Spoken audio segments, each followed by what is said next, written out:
What are the recommendations for the use of IL-6 receptor inhibitors and/or their biosimilars? There are presently two monoclonal antibodies that act by blocking the interleukin-6 receptor, tocilizumab and sarilumab. Both are licensed by the EMA and supported by international guidelines, including guidelines from ACR and EULAR. Firstly, regarding the licensing for tocilizumab and sarilumab, both are licensed by the EMA for the treatment of moderate to severe rheumatoid arthritis in patients who have not responded or who have been intolerant to a previous conventional synthetic DMARD or CS DMARD. Both interleukin-6 receptor blockers are licensed as a monotherapy option or in combination with the CS DMARD. Both are backed up by several phase 3 clinical trials in rheumatoid arthritis, although importantly, there is no direct head-to-head comparative trial as of yet. The main difference between sarilumab and tocilizumab is in the structure of the antibody, in that tocilizumab is a humanized monoclonal antibody and sarilumab is a fully human monoclonal antibody.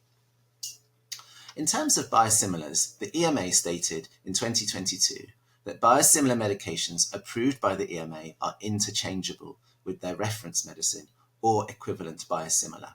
Hence, we should assume that the data and guidance for reference tocilizumab and sarilumab should apply to any of their EMA biosimilars.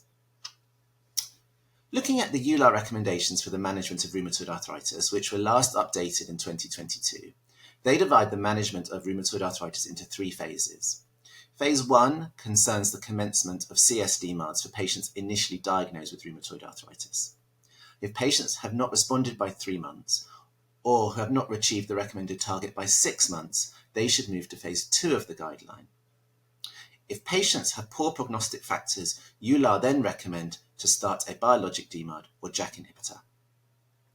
EULAR defines poor prognostic factors as rheumatoid factor positivity, anti-CCP positivity, high disease activity scores, early joint damage, or having tried and failed 2 or more CS DMARDs. Both tocilizumab and sarilumab are included in this list of biologic DMARDs to use at this stage, and so are recommended by EULAR as an option for first-line biological therapy. They are also recommended by EULAR in phase 3 of their treatment approach as an option in patients who have been treated with an alternative biologic DMARD or JAK inhibitor and have not tolerated this, or again failed to achieve improvement within 3 months or target within 6 months. Thus, both tocilizumab and sarilumab are recommended by EULAR as first and later line biologic therapy options. EULAR acknowledges that biologic DMARD should ideally be used in combination with conventional synthetic DMARDs, ideally methotrexate. However, they state that interleukin-6 receptor inhibitors may have advantages over other biologic DMARDs in patients not receiving an additional CS DMARD, and such patients are generally referred to as monotherapy patients. The guidance from the American Rheumatology College is similar, and again recommend the addition of a biologic DMARD or a targeted synthetic DMARD in RA patients, either taking but not achieving target to a maximum dose of methotrexate or having had intolerance to methotrexate. Again, tocilizumab and sarilumab are included as options as a first and subsequent line biologic DMARD. In England and Wales, guidance from the National Institute for Health and Care Excellence, or NICE, updated recently, is more restrictive than the license indications. NICE recommends that tocilizumab or sarilumab can only be used in severe cases of rheumatoid arthritis with a DAS score of greater than 5.1 in patients that have not responded to 2 or more conventional synthetic DMARDs. Is tocilizumab and/or its biosimilars the IL-6 receptor inhibitor of choice for rheumatoid arthritis? In terms of choice of biological therapy, there are several factors that come into play when thinking of which biologic is most appropriate for a patient with rheumatoid arthritis. These factors include, in no particular order, mechanism of action, mode of administration, patient choice, patient comorbidities, personal experience, cost, and clinical trial data. In terms of clinical trials, both sarilumab and tocilizumab are supported by a variety of phase 3 clinical trials looking at different subsets of rheumatoid arthritis patients. But as mentioned before, there is no head-to-head data. However, the data for tocilizumab and sarilumab look roughly similar in terms of effect. One advantage of tocilizumab is that it has both an intravenous and subcutaneous formulation, meaning that it may appeal to a broader spectrum of patients than sarilumab, which is presently only a subcut formulation. Tocilizumab also has the advantage in that it has been available for longer than sarilumab. It was licensed in 2009, whereas sarilumab was licensed in 2017.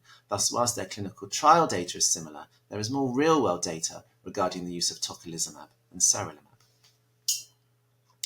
Phase 2 trial data for the interleukin-6 receptors show that they are more effective if given in combination with methotrexate. For example, the Charisma study, which was a phase 2 study of tocilizumab, showed that higher ACR responses were achieved when tocilizumab was given in combination with methotrexate than tocilizumab alone. However, one other advantage of the interleukin-6 receptor inhibitors is that they do have strong monotherapy data. Both sarilumab and tocilizumab have phase 3 clinical trials where they have been used in monotherapy and compared to adalimumab, also in monotherapy, in patients with rheumatoid arthritis. For example, the ADACTA study from 2013, which was a phase 4 study using such an approach, interestingly found that tocilizumab was superior to adalimumab in terms of the primary endpoint of DAS28 improvement at 6 months. Hence, in a patient who cannot tolerate other conventional synthetic DMARDs and would be using a biologic as a monotherapy, an interleukin-6 receptor blocker would be appealing. And we have similar data for sarilumab from the MONARCH study from 2017. Are there other methods of IL-6 inhibition that could be used instead? Whilst the interleukin-6 receptor blockers directly act on the interleukin-6 receptor, there are other drugs that will exert an effect on the interleukin-6 signaling through other mechanisms, notably the JAK inhibitor class of drugs. We know that the effect of interleukin-6 is not only dependent on the cytokine binding to its cell surface receptor, but also subsequent intracellular signaling through activation of a pathway called the JAK-STAT pathway. The interleukin-6 receptor is linked to a JAK triplet of JAK1, JAK2, and tyrosine kinase 2. And thus, any drug that exerts an inhibitory effect on these particular JAK molecules will have an effect on blocking the effect of interleukin-6 signaling through the intracellular signaling pathways. All of the available JAK inhibitors have inhibitory effects on JAK1, and baricitinib notably is selective for JAK1 and JAK2.